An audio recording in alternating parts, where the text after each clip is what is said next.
Okay, people are beginning to come in, but so we'll start with introductions. Thank you for participating in this evening's meeting. My name's Joe Baker from Greater Cambridge Partnership. I'm the lead for the Cambridge Eastern Access project. I've spoken to a number of you previously, and I'm joined here by Andy Redhead, my colleague from WSP, who is their project manager for the project, and Molly from our comms team, who will manage the Teams link for it. You are currently muted while we go through the presentation. If you want to ask a question, if you could raise your hand using the raise hand function, and then Molly will be able to admit you to ask questions. Just because you're muted at the moment, just to check people can hear us, could somebody just raise their hand quickly and put it down again, just so we can check it's all working and you can hear us? Yes, brilliant. Thanks, folks. So it's just helpful to check that. Now, what I would suggest, it will be helpful to let me go through the presentation and then we can take questions on it. If there are points of clarification, I'm happy to take them as we go through. So if you feel there is an urgent point of clarification, very happy to take that, and Molly will alert me to it. But please, if you could keep questions for the end, and then when we're finished, you can then raise your hands and we can deal questions, and we will do our best to allow time to answer everybody when we get there. So Molly, is there anything else from a practical point of view? I think we are recording the meeting, but we will just use it in order to take notes. It won't be, I don't know, will it be retained or not, this one? This will be published on our YouTube. It will YouTube. be, okay, yeah, that's fine. So we're on YouTube, very good. Right, I will just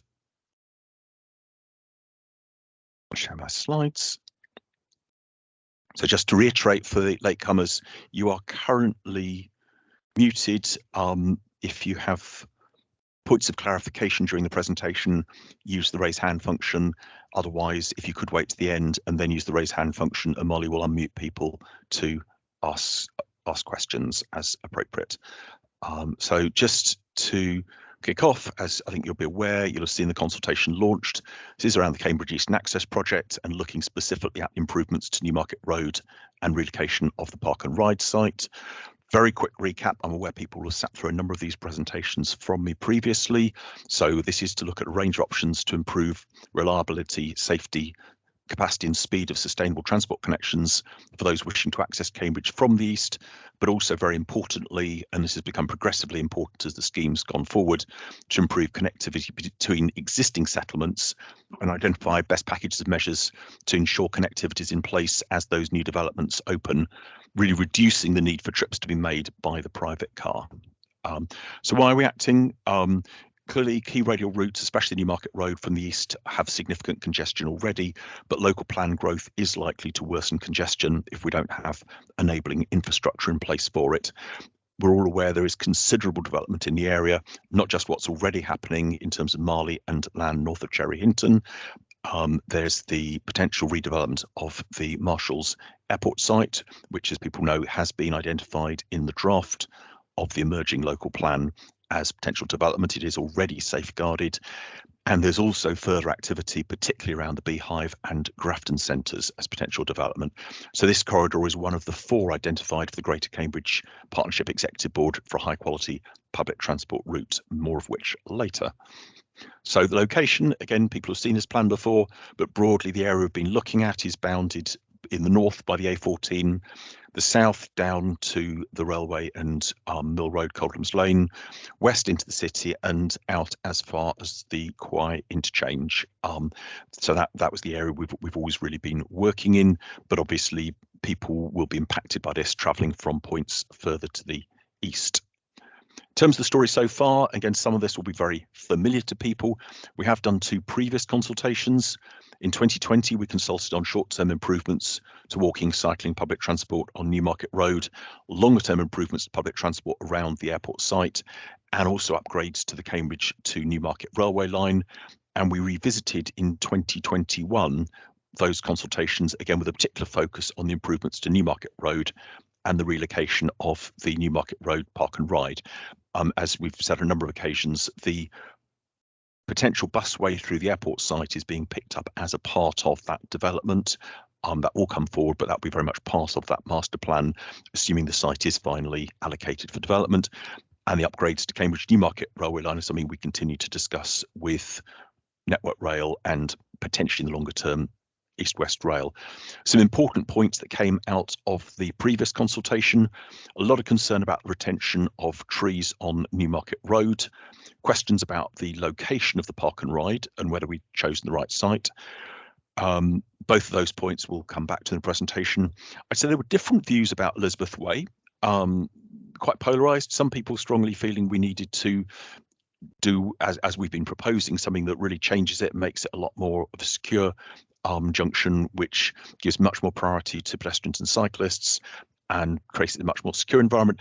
Other people feeling they quite liked the segregation of the existing location. A difficult one, that, and again, I'm sure that will be revisited in this consultation. And strong concerns raised about impacts on parallel routes such as Coldham's Lane, and clearly other things that are also being debated, such as making connections. We'll be looking at wider issues around the city, such as that. In terms of this consultation, it runs till midday on the 20th of March of this year. The focus primarily is around the improvements to be made to the Newmarket Road, really focusing on making walking and cycling safer, but also making transport easier and more inclusive for all road users. So as you'll see, that element of the programme has been taken forward to a reasonably detailed degree. It's not an engineering detailed design, but we've got quite I think what you'll see is a reasonably detailed design of this, showing much more around each individual junction. We want to consult on that. That scheme, if people are comfortable with and subject to board approval, will then go forward for final detailed design and hopefully delivery. We will also set out the process of option selection and proposed site for the relocated and expanded park and ride. And as you'll see, we have gone back, we've looked at some of the options that were proposed during the last consultation. We've done a bit more detailed assessment of that, and I hope that will answer some of the questions that have been raised. And the outcome of this will go back to the Greater Cambridge Partnership Executive Board for approval, alongside any further technical work that is deemed to be needed to support it. So as has been the case, we're focusing really on Newmarket Road, Elizabeth Way roundabout, Barnwell Road roundabout, and the relocation of the park and ride. So I won't go through these drawings in immense detail. Andy is able to answer technical questions on them. They can be downloaded from our website. There are, for those who are interested and inclined that way, there are also some engineering drawings. I'd have to stress they're not detailed designs, they're what we call an outline design, which means it's really showing the precise geometry.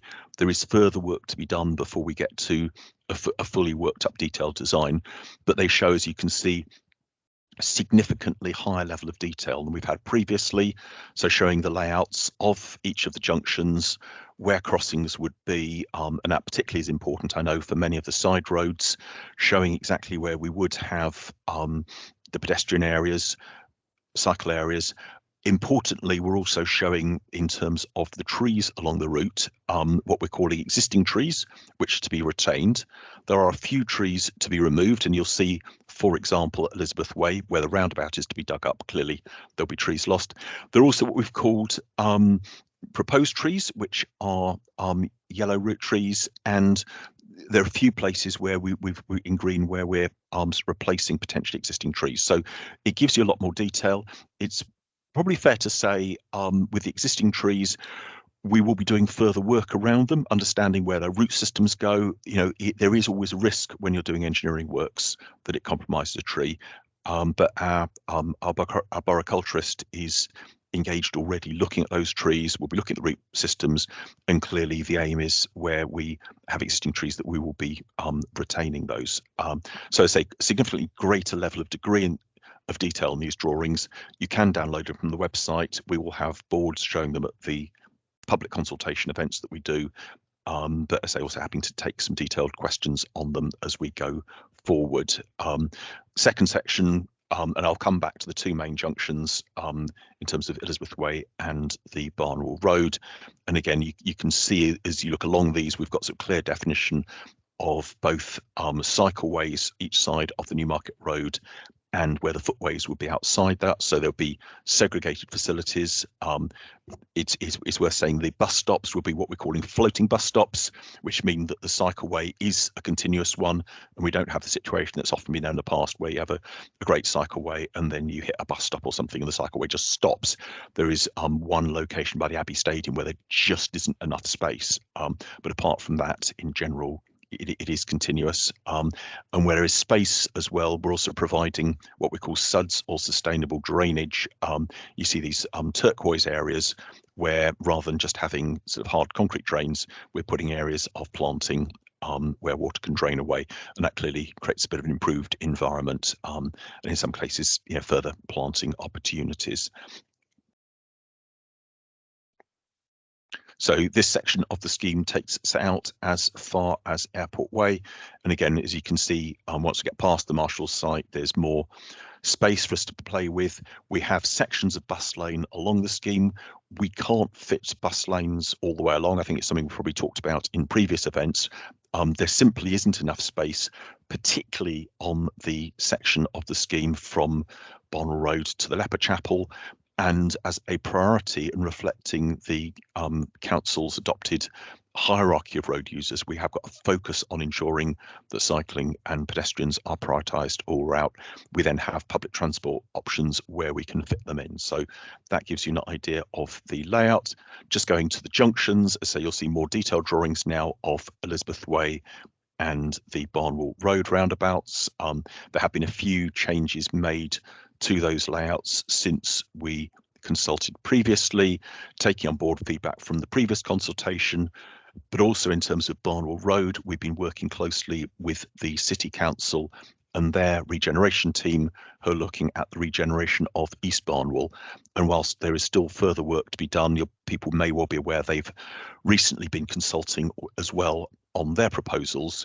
The aim ultimately is to have an integrated scheme where our improvements are integrated within their improvements for regeneration of these areas to the south of the Newmarket Road, and making sure that the pedestrian cycle routes dovetail in, and that the landscaping, and there's quite a bit of opportunity for as the SUDS areas and landscaping in this area, making sure that all ties in so that the whole thing feels like a single integrated scheme. But it clearly, as you see, some significant changes, and for example, the rather difficult central cycle lanes along Newmarket Road have been eliminated to what I think is probably much safer and easier to use layout. It's important to say with these junctions that there will be signal control. So a bit like the junction we've got already on the Histon Road, cyclists and pedestrians would be crossing with signal control, so significantly safer and easier to negotiate for cyclists. There is nothing to stop a very experienced cyclist who's comfortable with doing so from remaining on the road. That's entirely legal, but this ensures that so those who are less confident, and particularly thinking about things like kids going to school, parents with families, things like that, there is a safe and segregated cycleway right the way through the area, which has been pretty much a constant theme of something people are concerned about, and something that this corridor on Newmarket Road is unusual. It's a bit of an outlier for Cambridge, that its facilities are patchy and not particularly attractive. So just moving on to the park and ride. Hi, we did Joe. go. Yeah, sorry. We just had a quick question from Harla Hoffman. Yeah. She wondered if the verge was beside the road and then the cycle path beside the pavement, this might stop people parking on the cycle path. Yes, if there was space. We are really struggling a lot of it on space. So yeah, I think where it's possible to do that, that would be great. It is a challenge. We are aware, obviously, and Andy's particularly aware because he's there pretty regularly, of the issues around the football ground and problems, particularly on Saturdays, about people parking on cycle paths and other facilities. And I think people will also be aware that the government is talking about legislation for verge parking, which hasn't been there previously. And that's been a real problem, that it's been historically difficult to deal with people parking the wrong places. So there are a few things we're putting in place, and certainly something Andy's looking at the moment, and maybe we can come back to this in the questions afterwards, looking at what we can do to try and deter illicit uses of cycleways for parking. So you'll see actually where there's a bit of space here on Barnwell Road, we have allowed a bit of verge. There are a lot of other places where there really isn't any space at all. We are really tight on a lot of this network. So yes, in an ideal world, we would have a verge. It often, unfortunately, is not going to be practical. So it just depends whether we think we've got any space to play with. But I say we can come back to that. And as I say, I'm aware the football ground is quite an issue for further consideration. Is there anything else, or should I go on to the park and ride? No, that's it. Thank you. Great. Okay. So park and ride, we had gone through a process of optioneering. I think a range of questions were put forward around that. A number of people felt that it would be desirable to look at a park and ride site north of the A14. You know, we've, I think, talked about it previously. I have some strong concerns, which I'll come back to, that effectively it would mean the buses all had to go through the core interchange, both on the way in and the way out. And a lot of car drivers, unless they're on the B1102, would also have to go through it anyway. So I think it's not necessarily ideal. However, we were asked to look at it, and we have done. There are also suggestions that there are a few other sites, like the one you'll see here, P3, which is just to the south of the A14, that we'd not looked at previously. So just to try and cover some of those concerns off, we have done a further review of park and rides. There is quite a detailed report on this actually available on our website. It was submitted to the executive board in September. And what we effectively did was a long listing process. We then looked at sort of operational requirements, the actual site availability and deliverability of the sites, and the environmental constraints associated with those sites. It's probably fair to say there was also some quite strong representation made from a number of stakeholders, particularly about the potential impact on the Fen and the SSSI to the sort of south of this area. And I think, you know, that's clearly a very, very important concern, SSSI being a very high level of environmental protection. So we did that sort of long listing process. Having done with that, we then eliminated a number of sites, and there are a range of issues, things like environmental issues. There are some archaeological issues. There's also issues at this end about the interaction with the existing runway. As you can see up here, the potential, there's a sort of aviation safety zone that needs to be maintained. And although marshals are proposing to relocate, there is no confirmation as to exactly when that will happen. They still need to gain planning consent for their new site in Cranfield and move their operation and decommission the existing site. That could still take a few years, and we actually need to look at a new park and ride before then. So we then did further elimination of those sites. And again, you know, Andy can help deal with any sort of detailed questions as to how we got through that process. We did ultimately come back to the site we've looked at previously, which is site P1. This is the one in the corner by Airport Way and Newmarket Road. I think an important feature of that site is that there is an existing band of trees around it, so we're able to develop it with significant protection from other areas. So in terms of its visibility, it's already well screened. Obviously, in the long term, it's possible to provide more screening of other sites, but this is naturally screened at the moment. Showing a couple of different layouts in the consultation that look at how we might access it. It's probably fair to say that ultimately the access will need to interface with some of the emerging ideas for the development of the airfield site. Clearly, we need to think how we interface with a busway that would go through that site, but also getting buses onto the Newmarket Road as well, and how vehicles coming in from the Newmarket Road, particularly the east, might get into the site. So this one shows that cars would come in, turn straight onto the site, and buses would come out directly onto the roundabout. We're showing an attenuation pond. It wouldn't necessarily be in this location, but effectively that would be providing drainage from the site. And again, the idea is to provide a pond area that runoff can drain into. It can be filtered naturally and then go into the groundwater. And clearly, you know, replenishing groundwater in this area around the Fens is important, given the degradation of local water that we've all seen as climate change has kicked in. So two slight variations to this. This alternative would have a route that goes across Airport Way and direct into the airfield site. Again, we will be happy to take people's views both on the range of alternative sites we've looked at and also for the sort of emerging preferred site on access arrangements and any other issues that people think are of concern. It's worth noting this scheme shouldn't be looked at in isolation from everything else. There's a lot of activity. Again, people will be aware of what's going on both with the complete section of the Chisholm Trail, but also the extension of that to Fordham Chisholm Trail Phase 2. There's the National Cycle Network, but also the greenways that we're looking at going up towards Horningsea, Bottisham and Swaffhams, and I believe there is consultation due on some of that fairly imminently as well. I apologise, there's a lot of consultation happening at the moment. There's a lot happening in the area, so we do need to consult on these different things, but there is just an awful lot of activity at the moment.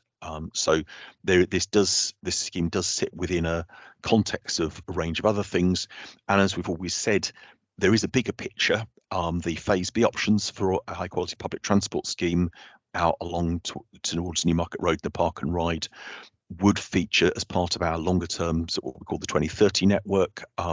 We'd see us as developed as part of the airport development, and it would serve that development as well as helping connect the Park and Ride site to the city. And as I touched on before, we're also keen to talk with East West Rail and Network Rail about opportunities for a railway station. I think we'd anticipated East West Rail will be further down the line. That's been quite quiet the last couple of years. There have been announcements coming from government in the last month or two, which clearly suggest things are beginning to move forward. But it's important to be clear, at the moment, there's no discussion at a national level of East West Rail east of Cambridge. There is strong support for that from the local authorities, who, as the East West Rail Consortium, are encouraging consideration of it, but it's not something that government has yet signed up to or funded. So it's still early days, but we will be talking with those stakeholders and seeking to encourage the opportunities that would help this part of Cambridge. Just to give you a quick rundown. Hi Joe, sorry. Yep. Another question, a question from Francis. Is there any possibility the current site could be retained with CPO if it is essential infrastructure and it already exists and Marshalls is moving? They said by 2030, question mark. The existing park. Can we come back? Can we pick that up at the end? I'll pick that one as at the end, because I think that's a sort of wider question, as it were. So, and it'd be helpful if Francis can sort of maybe ask itself and just check we're clear on that. So just to run you through in terms of the events that we're planning, as well as today's online event, we've got 2 face-to-face events. We're doing a hybrid. I think one of the things we learned in lockdown is it's sometimes useful for some people that we do these online meetings, but also a lot of people like to be able to come to a face-to-face meeting and actually look at plans with someone to talk them through it. So we've got 2 on the 15th of February and the 1st of March. One, the Christ the Redeemer Church, one at the East Barnwell Community Centre. Obviously, you'll be aware, both on Newmarket Road. So there won't be different material in terms of, I won't be doing a presentation there. We will be having a set of maps. People will be able to ask questions of some of the design team of those maps. But I say all that information is also available on our website as well. And, we hope that balance between online and face-to-face is going to work for people. We're still in a little bit of a learning curve as we come out of lockdown, but we've certainly found that there's been a lot of interest in having face-to-face events again, which is clearly good. So just in terms of the next steps, and just to reiterate, consultation closes midday on Monday 20th March, as I mentioned. And report and recommendations will go to our executive board later in the year. So very happy to take questions now and start with the question from Francis. Do you want to unmute, Molly? Would that be? Yep, I'll do that now. Great.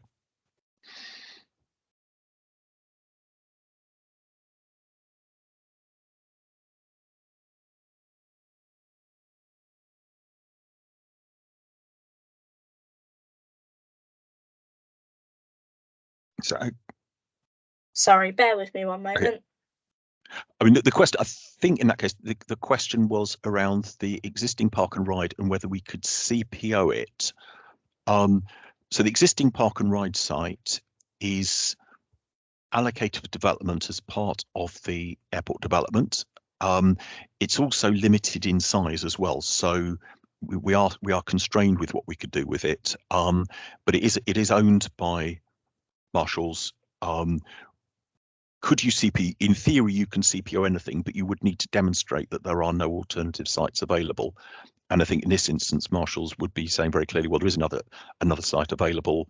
We'd be able to have it. So I think it would be unlikely that CPO would be upheld in that context, particularly because that land is also being indicated as being allocated for development in the local plan, which again, we would be running contrary to the local plan in doing that.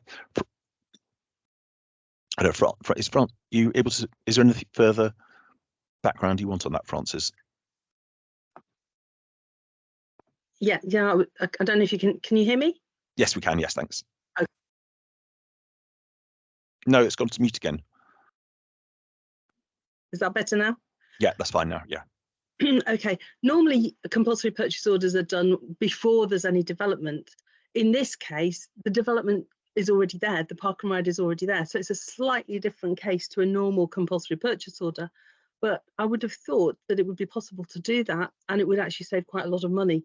And you say that what worries me is when you say that the current site of the park and ride is very small. If you've actually been there, it's absolutely huge. If you're proposing that the new park and ride will be bigger, I'd really like to know how big it's going to be. So the current site is around 900 odd spaces. Obviously, at the moment, post-COVID, demand is not as high as it might have been previously.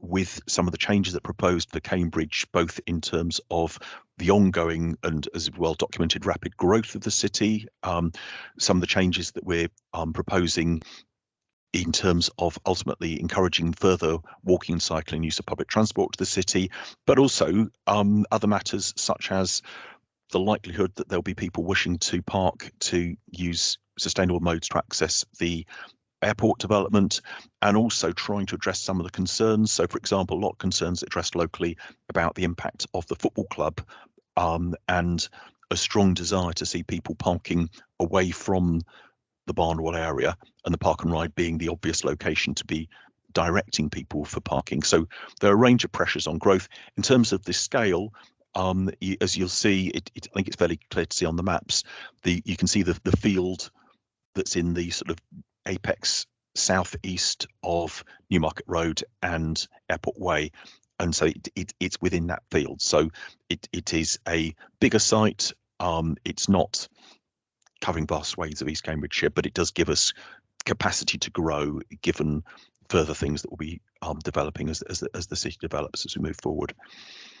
And back to, I think, the CPO point, the site is leased. It's owned by marshals.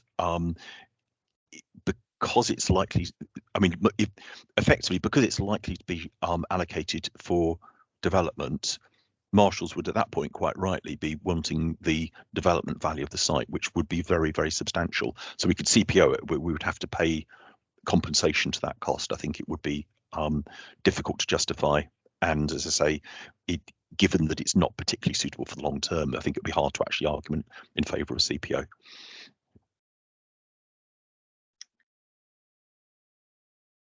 We have a question from Jonathan. Do you want to unmute?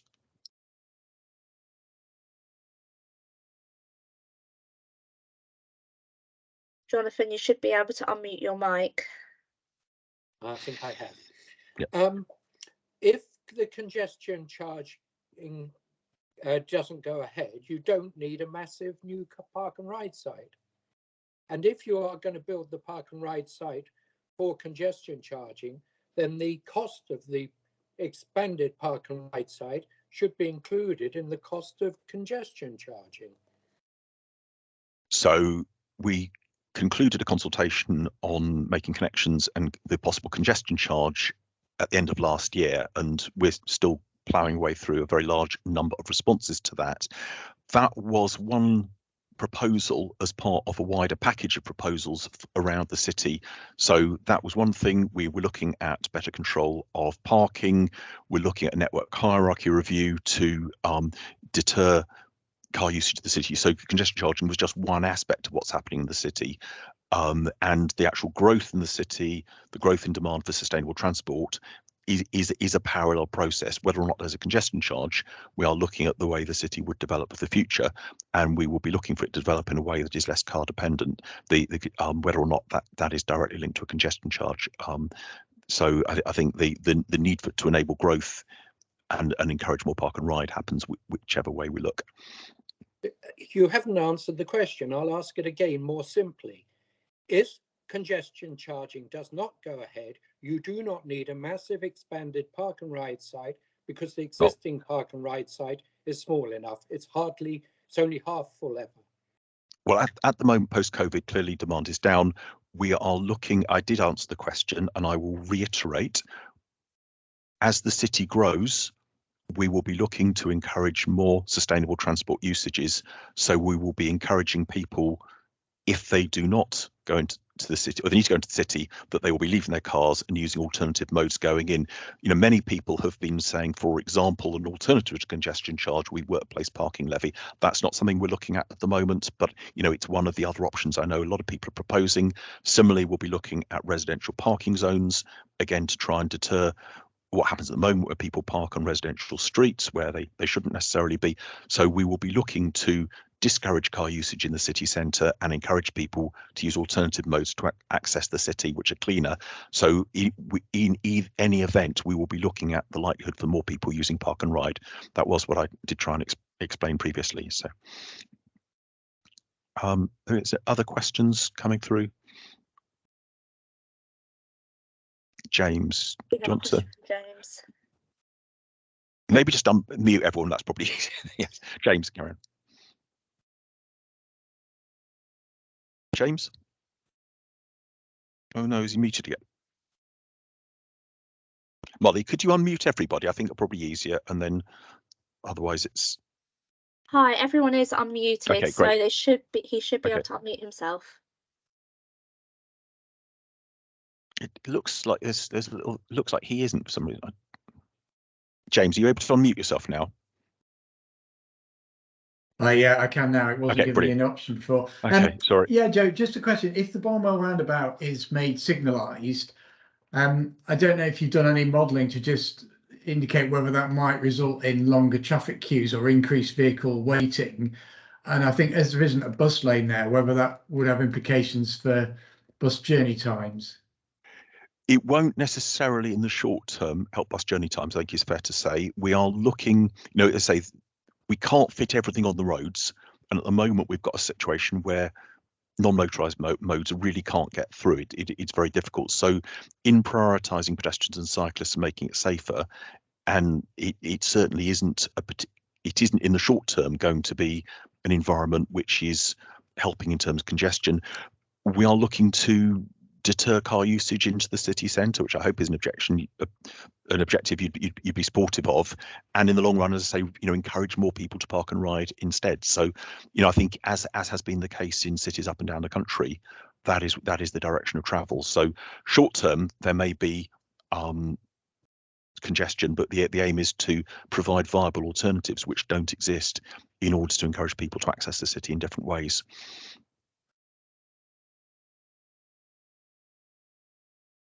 Other questions? Jonathan, is that a legacy hand or is that a new question?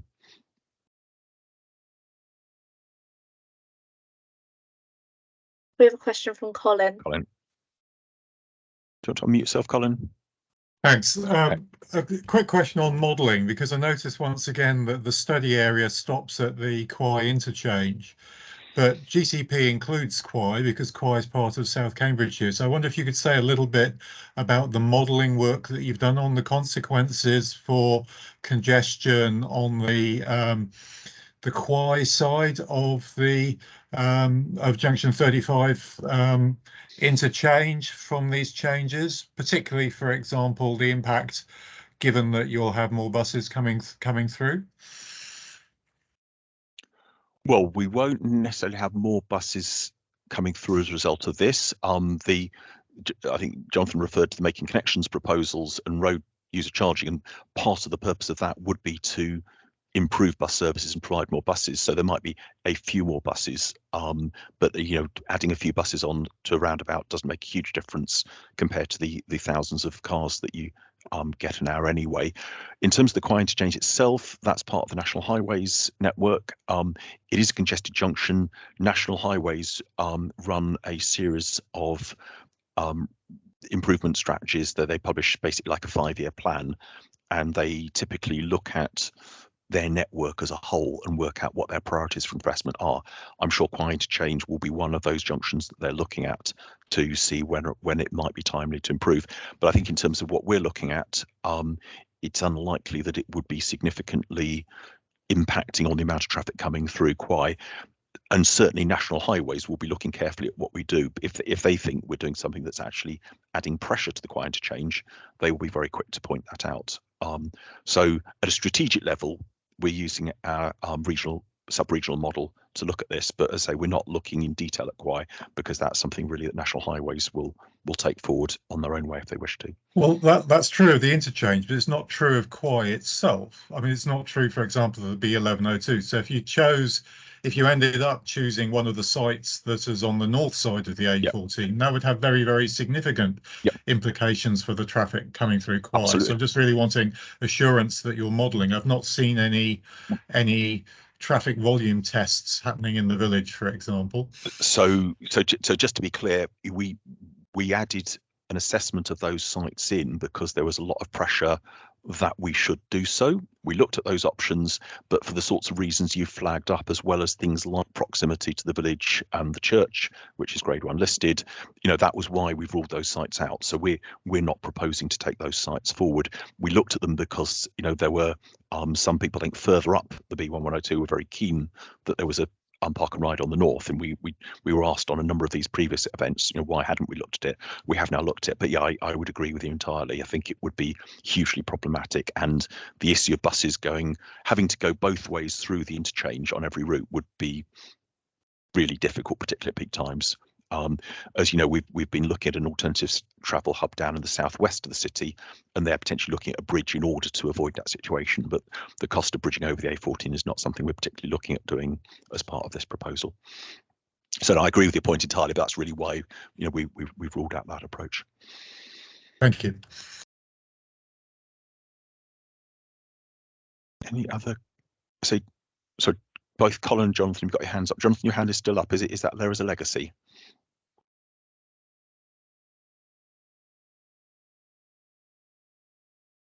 I presume so. Any other questions from anybody else at the moment? Jill, Can I you've ask got a question? In the documentation, it said the existing park and ride site can't be extended because of the flight path, but the flight path to the airport will not be a safeguarding problem in a few years as the airport is closing. So the existing park and ride site could be expanded. I agree that Marshall's has only got a lease on it, but under section 106, in exchange for development on the airport, that could be a section 106 obligation. I'm not sure that could be a section 106 obligation into developable land. So where are you? I'm trying to work out where you're referring to as your documentation about why you did not consider expanding the Newmarket Road park and ride site, which would be the cheapest and less impact on the Greenbelt, the answer was that because there was a short lease on it, which can be overcome, and secondly, it was the expansion would be under the flight path. The flight path will not exist in a very few years. So as things stand, the flight path will exist until such time as Marshall's relocate, and the lease is up in 3 years' time. We have the option to extend, but we can't enforce extension. So if Marshall's, as you'd anticipate, want to develop the land, we don't have a right to stay further, and we would then have a gap until such time as which we might or might not be able to develop that further park and ride. So potentially we'd be in a situation where we couldn't extend, and we might not be able to, or we might still have to relocate because we'd lose it. So I think unfortunately we are 30 years ago, where park and ride was relatively innovative. The city made some sound decisions to develop park and ride, but as we're finding in other parts around the city, this is something that did us for 30 years, but longer term, we need a longer term strategy for those sites. I saw a question from Jill Tufnell in the chat. Do you want to unmute and ask?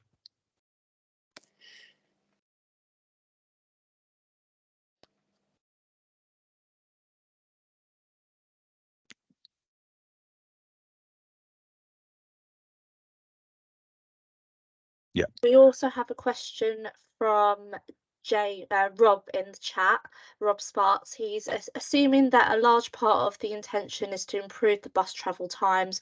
Why not have the bus lane on the Newmarket Road westbound from the chainage 7440 to 660? I'll let Andy comment on that. I mean, the simple answer is anywhere we can put bus lane in, we've done so. What we've basically done is we've put in cycle and pedestrian as a priority, and then we put bus lanes where we can. There are a few sections where you could fit it in, but you'd have to take out a lot of trees. I off the top of my head, I can't say what that chainage is. Andy might be able to look it up and respond. But there are places where, in order to preserve trees, what we've effectively done since the last consultation, we've gone out and done an arboricultural survey of the area and assessed which trees, as well as which ones have got tree preservation orders, and which ones we felt are trees of a high enough quality that they really shouldn't be removed under any circumstances. Andy, are you able to check the chainage and comment on that bit? Yeah, I think that refers to the section between River Lane and the first junction into the retail park. So it is, it is a relatively short section of Newmarket Road. So it's, approximately 60 metres. But it's a particularly busy section where there's a lot of traffic having to turn into River Lane, into Coldham's Lane, in and out the retail park. So just for that section there, we've sought to retain turning lanes at the junction so that vehicles can still fairly efficiently get through those junctions, as well as buses as well. So just that short section there, there isn't a bus lane kind of inbound towards the city. Yeah.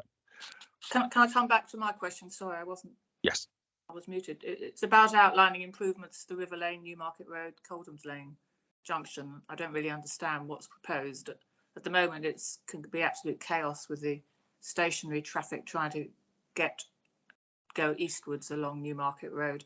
You can't get out from Coldham's Lane into River Lane. You can't turn sometimes from Newmarket Road into River Lane. And where the people who live there, where I live, it's a cul-de-sac. And if we are driving, that's the only way we can get in and out.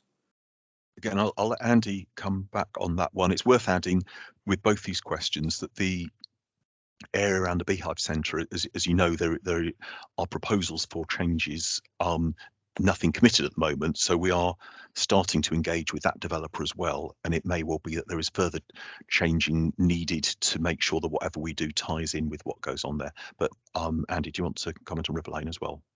Yeah, sure. Hi, Jill. The River Lane, Coldham's Lane junction. One of the main focuses of the design here is about making it safer and easier for pedestrians to get across Newmarket Road. I think you may be aware there's no actual crossings formal crossings on Newmarket Road at this location. I am aware. I try and cross it several days at a time a week. Yeah. So very much the focus here is being able to provide safe signalised crossings so people can actually safely cross at this location, particularly if they want to route to Riverside from the opposite side of Newmarket Road, Coldham's Lane. So the design introduces two crossings straight across Newmarket Road, either side of one to the west of Coldham's Lane and one to the east of River Lane. And then as part of the overall design for Newmarket Road, the design also includes these sort of continuous cycleways, eastbound and westbound, that come through the junction to provide that continuous cycle facility. And then we've retained space for vehicles as well to be able to sort of turn in and out and through the junction, which will be retained as a signal controlled junction. But is there going to be anything that stops vehicles just clogging up, being stuck stationary across the whole lot? Directly, we can't completely stop them, but what we can do is, which we're trying to do, is really make it more desirable to use alternative modes and less desirable to drive. And that ultimately is to get less traffic and less congestion and less pollution in the city. And that is the overall aim. There isn't that much traffic trying to get across there. Anyway. A question from Francis about McDonald's. Yes, we are acutely aware of the problems of McDonald's and the Barnwell Road roundabout, and we've had lengthy discussions with the local community who are very, very concerned about it. It's a very difficult, very intractable problem. We've looked at lots of different things. McDonald's is legally there, it's an employer, it's trading legally, it has planning consent. We don't live in the sort of country where you can intervene with that sort of thing. What we can do is at the roundabout, as we've done, put in safe controlled crossings, because part of the problem is that you get the queues of traffic, it's difficult to get across, there is no safe way of getting across. There'll be traffic lights. You know, traffic lights themselves provide a degree of control, because, as you know, as soon as you jump a red light, you are committing a clearly defined infringement. We have talked at that location about whether a box junction would help. There's been some debate about that. I think there'll be further debate about it. The issue about the actual entrance and exit to McDonald's is really problematic, not least, and I've stood out there over Friday night with the local community, because if the entrance is blocked, people just jump the queue and drive in through the exit, sometimes at high speed, irrespective of whether someone else is driving out at the same time. So it is a huge problem. It's one we're aware of. If we could find an easy solution, we would. What we will be trying to do is at least control the situation so that, you know, drivers have to behave in a legal way, and also, you know, to try and control parking, which we've also tried doing as well. But yes, it remains an intractable problem, and I know local residents are really concerned about that. I think there was a query or a comment slightly further up as well about the fact that the travel distance from the park and ride to town for cycling would increase, and the answer is yes, it will, but it should be a much better cycle in compared to what it is at the moment. It will be significantly enhanced cycle routes, so it might not actually take you a lot longer, and it might be a lot safer as well. So, you know, getting there in one piece obviously being important as well. I saw Rob also asked about slides at the beginning. Yes, all these maps from the PowerPoint are available as a brochure you can download from our website. Oh, Molly's answered that one already. Oh, thanks, Molly. So I was just checking if there's anything else we need to pick up from the chat. I think that's most of them. Other questions people want to ask in that case? I think, Robbie, again, if there are different views. I think if you're a very confident cyclist, then yes, it's fine. But a lot of local residents are concerned, particularly about the Barnwell Road interchange. And I do understand that, yeah, for very confident cyclists, then maybe there's not a problem. But, you know, I think the feedback from a lot of people is they wouldn't want kids cycling in. Question from Tanya about where park and ride buses would go. Certainly not just to the centre. We would be looking at some of the buses going down the busway and going to the south. I'd say more likely heading towards CBC, potentially across to the science park as well. Whether they'd go directly to the science park or not, I don't know. But part of that again would be about whether the demand's there. But I say certainly we'd be looking about buses going down to the south. And Colin's question, in terms of the roundabouts, I think long term, the Dutch style roundabouts are very successful in the Netherlands, and we unfortunately in Britain we probably have to grow into our ability to deal with those. But what we're looking at is what we call a Cyclops interchange, which is what we've already got on Heston Road and we're putting on Milton Road. It has some of the characteristics of the Dutch style roundabout, and it gives you that sort of circulatory route around the edge, but it uses traffic signal control, which I think is probably in the UK context something people are more comfortable with at the moment. You know, in the long run, I think the Dutch style roundabout, I say, is proven successful elsewhere, but clearly there's a sort of learning curve for people getting used to them. But the Cyclops gives you, I think, some of those benefits, but it does give you the benefit of signal control, which is probably helpful for cyclists. Rob, there's a question. So I'm just reading that question.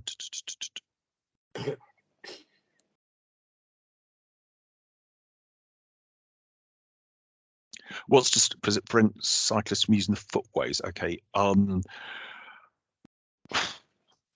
Ultimately, I guess you may get cyclists using the footway. I think if we provide good facilities for them, there'll be significant deterrent from doing that. I'm trying to think what else. Do you want to explain that question a little bit further, Rob?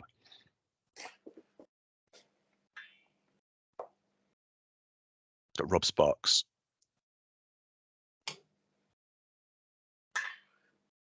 You saying if a cyclist could come down this shortcut, I suppose, which I suppose there is a risk they might do, but there is a relatively easy, safe route for them. I can't guarantee that no cyclist will infringe that, unfortunately.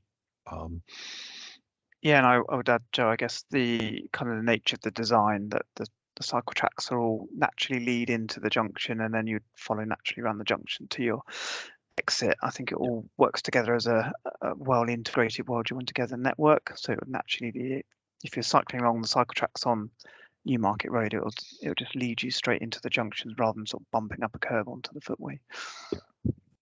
There's a question from Jens about cycle routes to connect the other villages on the Eastern Corridor, in particular Great Wilbraham. Yeah, we've had various discussions previously on these calls about additional cycling connectivity.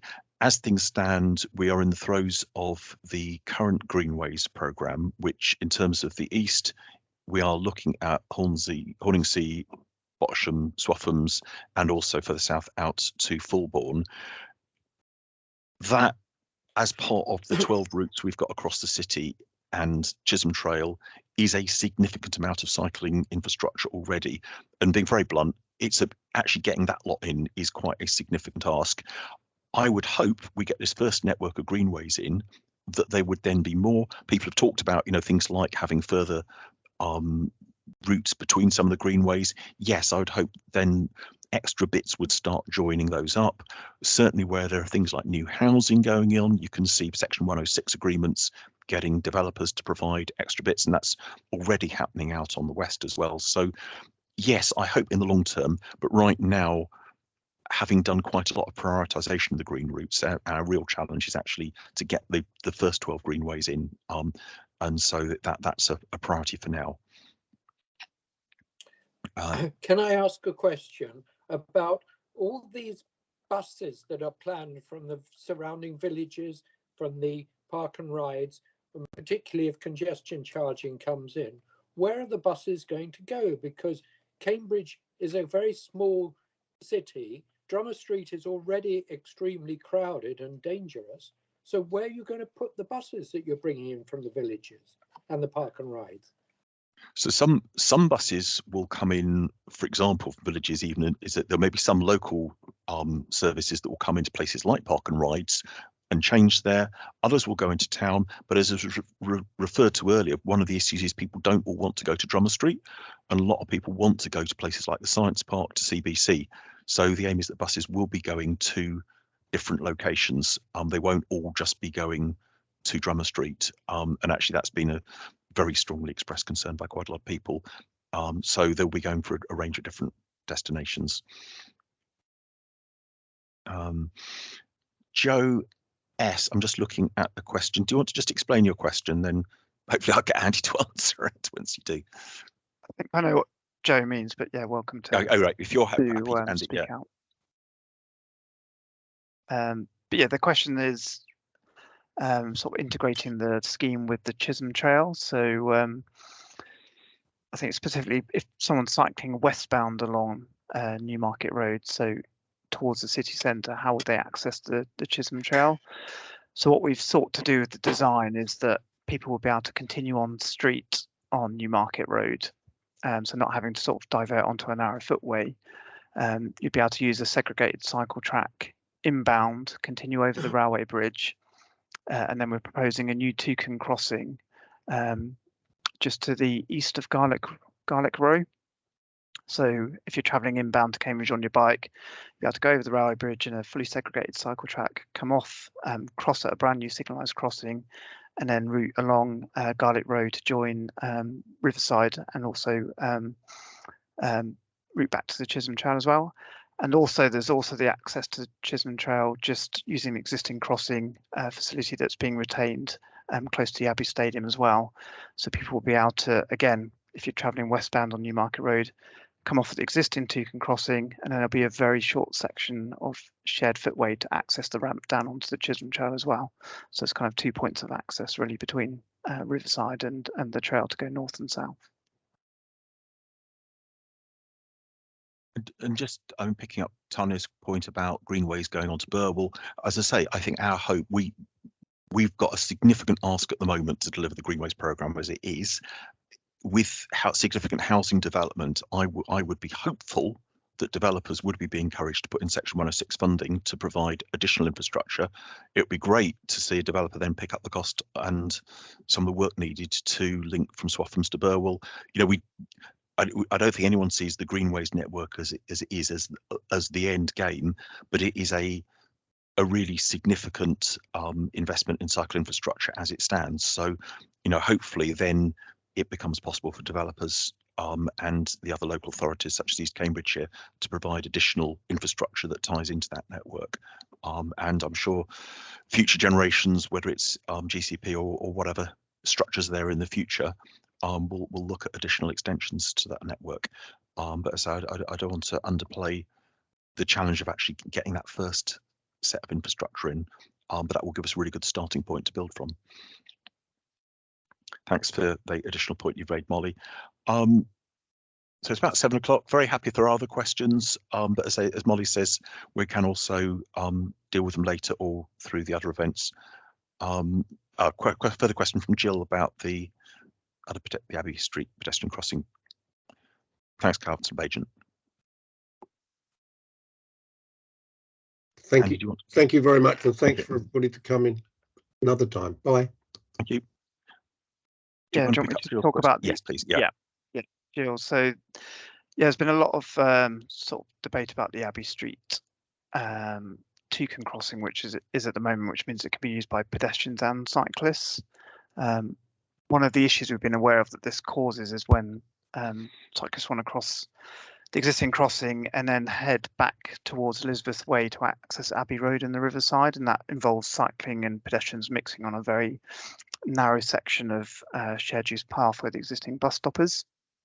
So one thing we sought to do with this design is provide that crossing facility a bit further to the west, so as part of the Elizabeth Way roundabout junction.